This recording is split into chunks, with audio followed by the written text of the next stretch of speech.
एक छोटे से गांव में नदीम नाम का एक गरीब आदमी रहता था। उसके पास मिट्टी का एक घर और ब्रूनो नाम का एक वफादार कुत्ता था। हर सुबह वह अपनी थकी हुई टांगों के साथ जंगल की ओर निकल जाता। घंटों पेड़ों की टहनियां काटता, उन्हें गठरी में बांधता और बाजार में मामूली दामों में बेचकर वह मुश्किल से एक वक्त की रोटी और थोड़े से खजूर खरीद पाता। नदीम की पत्नी शाइस्ता खूबसूरत तो थी, पर उसकी जबान तलवार जैसी तेज। वह गरीबी से तंग आ चुकी थी और वह अपने पति को एक नाकारा, बदकिस्मत आदमी समझती थी। वह हर वक्त ताने देती, उसे नीचा दिखाती। एक शाम बहुत तेज बारिश हो रही थी। नदीम भीगा हुआ, थका हारा, हाथों में लकड़ियों का गट्ठर लेकर घर पहुंचा। मगर घर के दरवाजे पर जो मंजर था, उसने उसका दिल चीर दिया। शाइस्ता आंखों में अंगार लिए तमतमाती आवाज में चीखी, निकल जाओ मेरे घर से, मनहूस आदमी, अब मुझे तुम्हारी कोई जरूरत नहीं। नदीम सन्न रह गया, हल्की सी कांपती आवाज में बोला, शाइस्ता, क्या तुम होश में हो? मैं जाऊंगा कहां? मेरा ठिकाना ही क्या है? शाइस्ता चीखी, जहां मन करे जाओ, अपने कुत्ते ब्रूनो के साथ रहो, वह तुमसे ज्यादा काम का है। यह सुनकर नदीम की आंखें नम हो गईं। उसने अपना बोझ, लकड़ियों का नहीं दिल का, उठाया और चुपचाप चल पड़ा।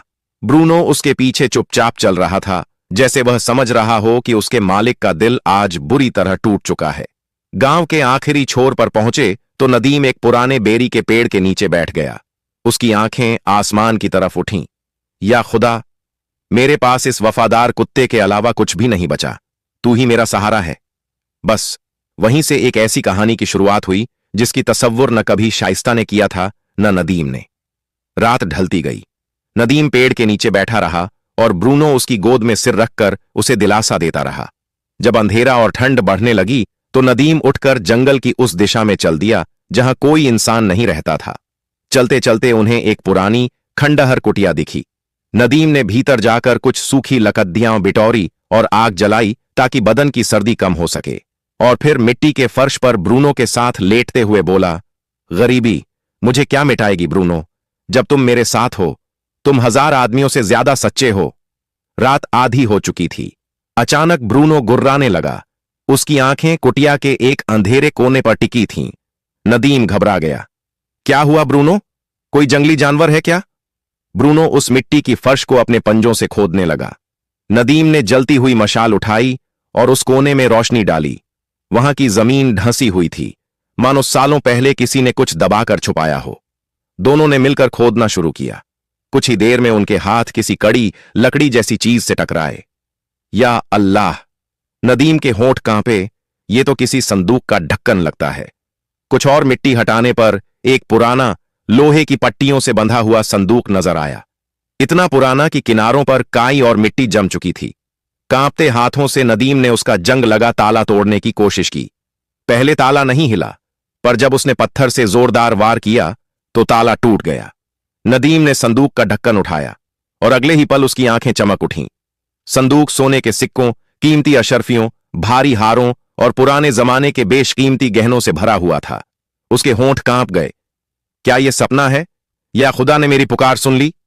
वह घुटनों के बल बैठ गया, आंखों में आंसू भर आए। उसी रात से किस्मत का रुख बदल गया। नदीम, जो कुछ नहीं था, अब इतना आमिर बन चुका था कि दुनिया उसे सलाम करे। अगली सुबह सूरज की पहली किरणों के साथ ही नदीम जाग उठा। रात भर की बेचैनी अभी भी उसकी आंखों में बाकी थी। उसने उस चमचमाते खजाने को ध्यान से देखा, फिर गहरी सांस लेकर बोला, इस दौलत को जितना छिपाकर रखूं उतना बेहतर है।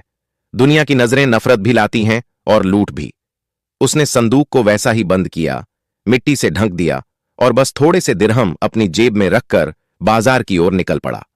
गांव का छोटा सा बाजार आज पहले से कहीं ज्यादा रौनकदार लग रहा था। ठेले वालों की आवाजें, मसालों की खुशबू और लोगों की चहल पहल।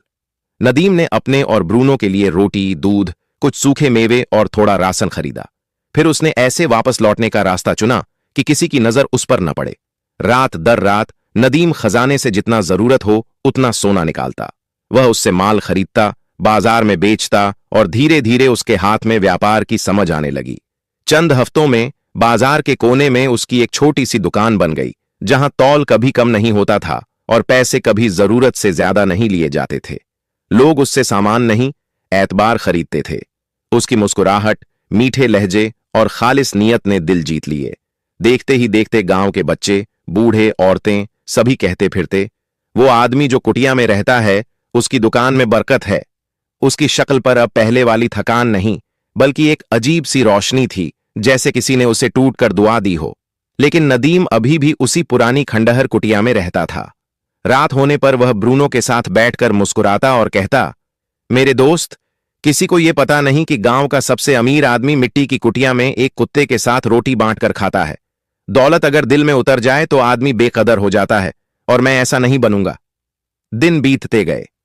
ईमानदारी ने नदीम को ऊपर उठाया और बरकत ने उसके घर की दहलीज पहचान ली। कुछ लोग उसकी तारीफ करते, कुछ जलते, मगर सब उसकी तरक्की पर हैरान थे। और इन सब के बीच कहीं दूर एक औरत हर रात उसे देखती थी, शाइस्ता, वही औरत जिसने उसे घर से निकाला था।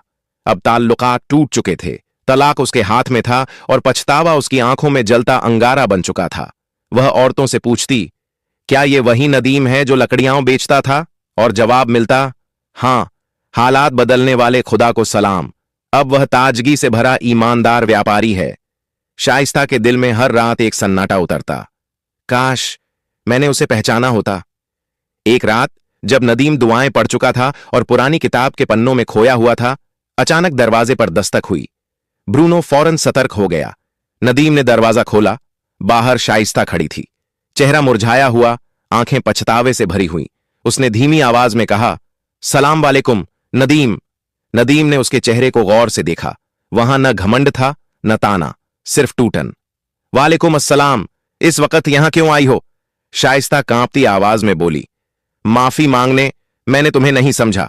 मैंने जो किया वह जुल्म था। नदीम ने उसे अंदर आने का मन बनाया, मगर उसकी आंखों में वह चुभन अब भी बाकी थी। उसने कहा, दिल माफ कर भी दे तो जख्म निशान छोड़ जाता है। वक्त बताता है कि कौन अपना था और कौन आजमाइश। ब्रूनो अपनी वफादार फितरत के साथ शाइस्ता को शक की नजरों से घूर रहा था। शाइस्ता कुछ देर खड़ी रही, फिर बिना कुछ और कहे लौट गई। अगले दिन नदीम बाहर आया तो हैरान रह गया। शाइस्ता कुटिया के सामने झाड़ू लगा रही थी, सामान सहेज रही थी, जैसे अपने अतीत को साफ कर रही हो। नदीम ने पूछा, मैंने तुमसे कुछ नहीं कहा, तुम ये सब क्यों कर रही हो? उसने सिर उठाया, आंखों में सच्चाई थी, क्योंकि अब समझ आया है, इंसान की कीमत दौलत से नहीं, दिल से होती है। और मैंने तुम्हें तब खो दिया जब तुम मेरे सबसे करीब थे। नदीम उस वक्त गहरी खामोशी में था। शाइस्ता के शब्द उसके कानों में पड़े, मगर दिल में जगह न बना सके। कुछ पल बाद उसने धीरे से कहा, किसी आदमी की कीमत उसके सिक्कों में नहीं होती, उसके किरदार में होती है। अगर तुमने मेरी कीमत उस वक्त समझी होती जब मैं लकड़ियां ढोता था, तो तुम मुझे रात के अंधेरे में घर से धक्का देकर बाहर न निकालती।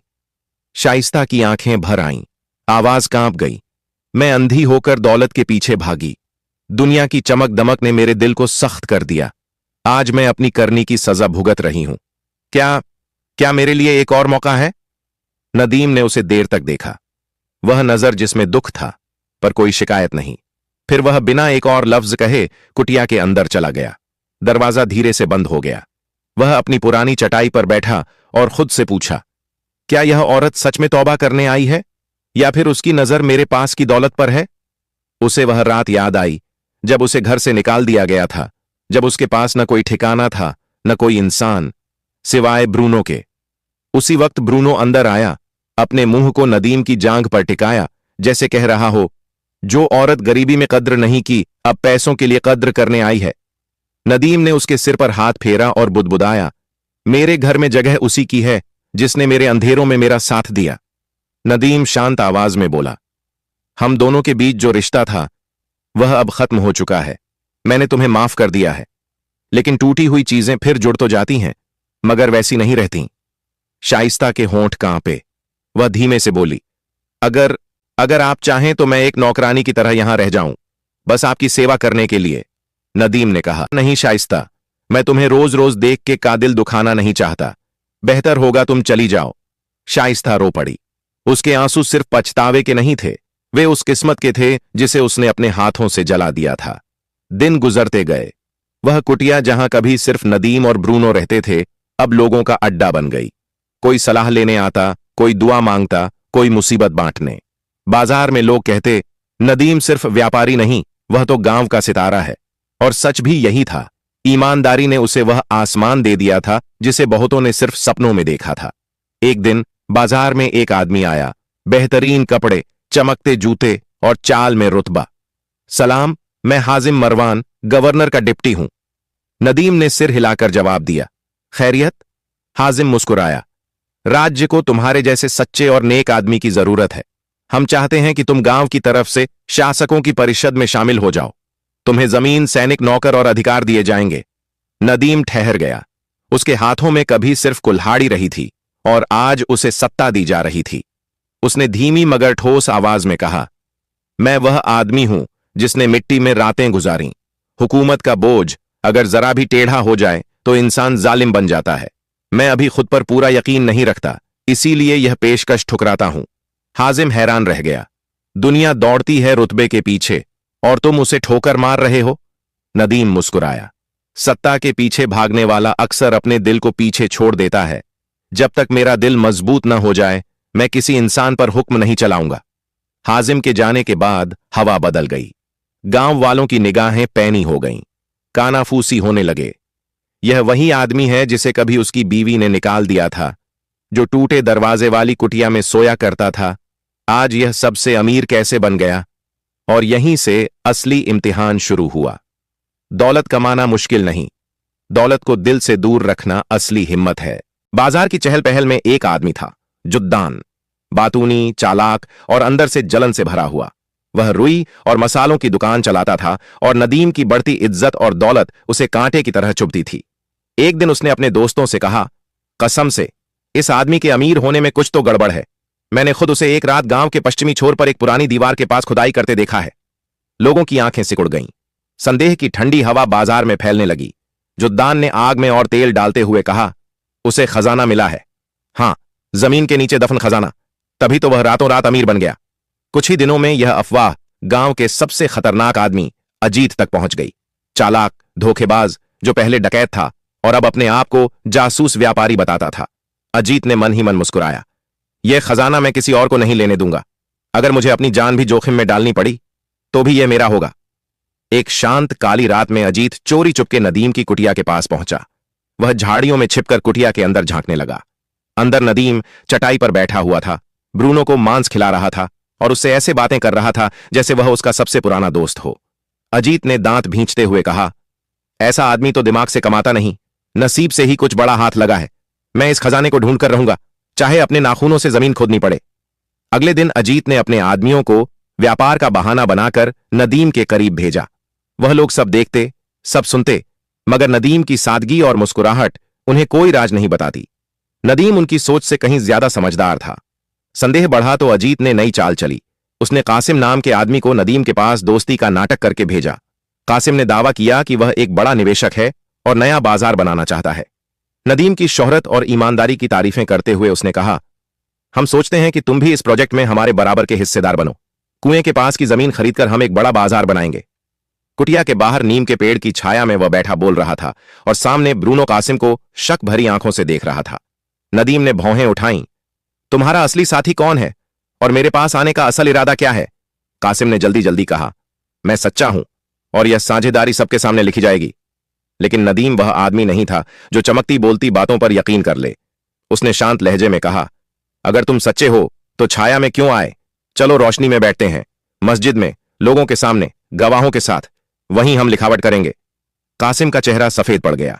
वह कांपती आवाज में बोला, क्या तुम मुझ पर भरोसा नहीं करते?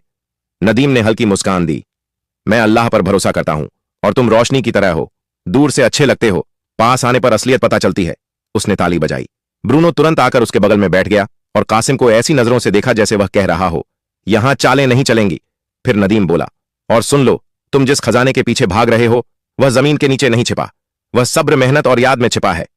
कासिम पत्थर की तरह ठगा खड़ा रह गया। फिर वह भागकर अजीत के पास पहुंचा और सब कुछ बता दिया। अजीत ने दांत पीसते हुए कहा, अगर खजाना अपने आप नहीं आया तो अब हम उसे जबरदस्ती लेंगे। उसी रात अजीत ने अपने 3 सबसे खूंखार गुंडों को बुलाया। उसने धीमी आवाज में कहा, आज रात सब कुछ खत्म, नदीम का राज, उसका खजाना, सब हमारा होगा। चारों अंधेरी गलियों से गुजरते हुए नदीम की कुटिया की तरफ बढ़े। हर एक के हाथ में या तो मोटी लाठी थी या खंजर। अजीत ने खिड़की की ओर इशारा किया, हम यहीं से अंदर जाएंगे, लालू, दरवाजा बंद कर देना, और सालिम, खिड़की की राह बंद कर देना ताकि वह न भाग सके। जैसे ही वे खिड़की के पास पहुंचे, अचानक ब्रूनो ने ऐसी दहाड़ लगाई कि सब डर गए। वो किसी बिजली की कौंध की तरह लालू पर झपटा और दांत उसकी बांह में गड़ा दिए। लालू की चीख हवा में कांप उठी और उसका खंजर जमीन पर गिरकर चमकता रह गया। शोर से नदीम की आंख खुली। वह लाठी पकड़कर कुटिया से बाहर आया। अंधेरी रात में उसने अजीत भागते देखा। नदीम ने गुस्से और हिम्मत से भरी आवाज में चिल्लाकर कहा, ऐ कायरों, खजाना ढूंढते हो? ये रहा, मेरी मेहनत में, मेरे सब्र में, मेरी इज्जत में। ब्रूनो दूर अंधेरे में दौड़ता रहा। उसकी भौंक गांव भर में गूंज उठी। लोग दौड़कर बाहर आए और सारी दास्तान उनकी आंखों के सामने खुल गई। सुबह कचहरी के लोग, मुखिया और गांव के बुजुर्ग इकट्ठा हुए। लालू, जिसका हाथ बुरी तरह घायल था, सच छुपा न पाया। उसने सब बता दिया। एक बुजुर्ग ने नदीम की ओर देखकर कहा, हमने ऐसा वफादार कुत्ता कभी नहीं देखा, लेकिन उससे भी ज्यादा वफादार तुम निकले, अपने दिल और अपनी जमीन के लिए। दूसरा बोला, तुमने खजाना मिट्टी से नहीं, अपनी मेहनत से निकाला है। अब तुम्हारी कहानी लोग अपने बच्चों को सुनाएंगे। फिर मुखिया ने ऊंची आवाज में ऐलान किया, अजीत को गांव से निकाल दिया जाए और जिस जमीन पर वह नजर रखता था, वह जमीन नदीम को उपहार में दी जाती है। यह फैसला रिकॉर्ड में लिखा जाएगा। उस एक दिन में नदीम ने जमीन भी जीती, गांव वालों का भरोसा भी और दिल भी। और ब्रूनो, अब वह सिर्फ एक कुत्ता नहीं, बल्कि वफादारी की मिसाल बन गया। नदीम ने अपनी मिली हुई जमीन के किनारे छोटा सा बाजार लगाया।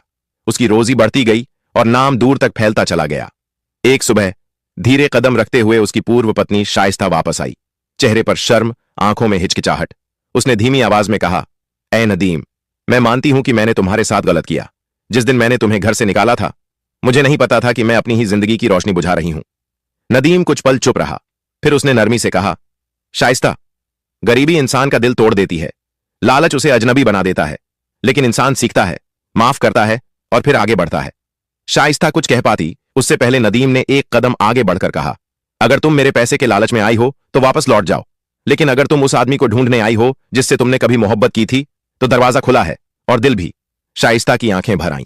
उसने सिर झुकाकर कहा, कसम से, मैं उसी नदीम के लिए आई हूं जिसकी कीमत मैं समझ न पाई। तुमने मुझे सिखाया कि आदमी की कीमत उसके कपड़ों में नहीं, उसके दिल में होती है। नदीम ने उसका हाथ थाम लिया। तो चलो, नई शुरुआत करते हैं। कुटिया छोटी होगी, पर दो सच्चे दिल हों तो वो महल बन जाती है। और उसी वक्त ब्रूनो दोनों के चारों तरफ उछलने कूदने लगा, जैसे वह भी उनकी नई जिंदगी को अपनी दुआ दे रहा हो।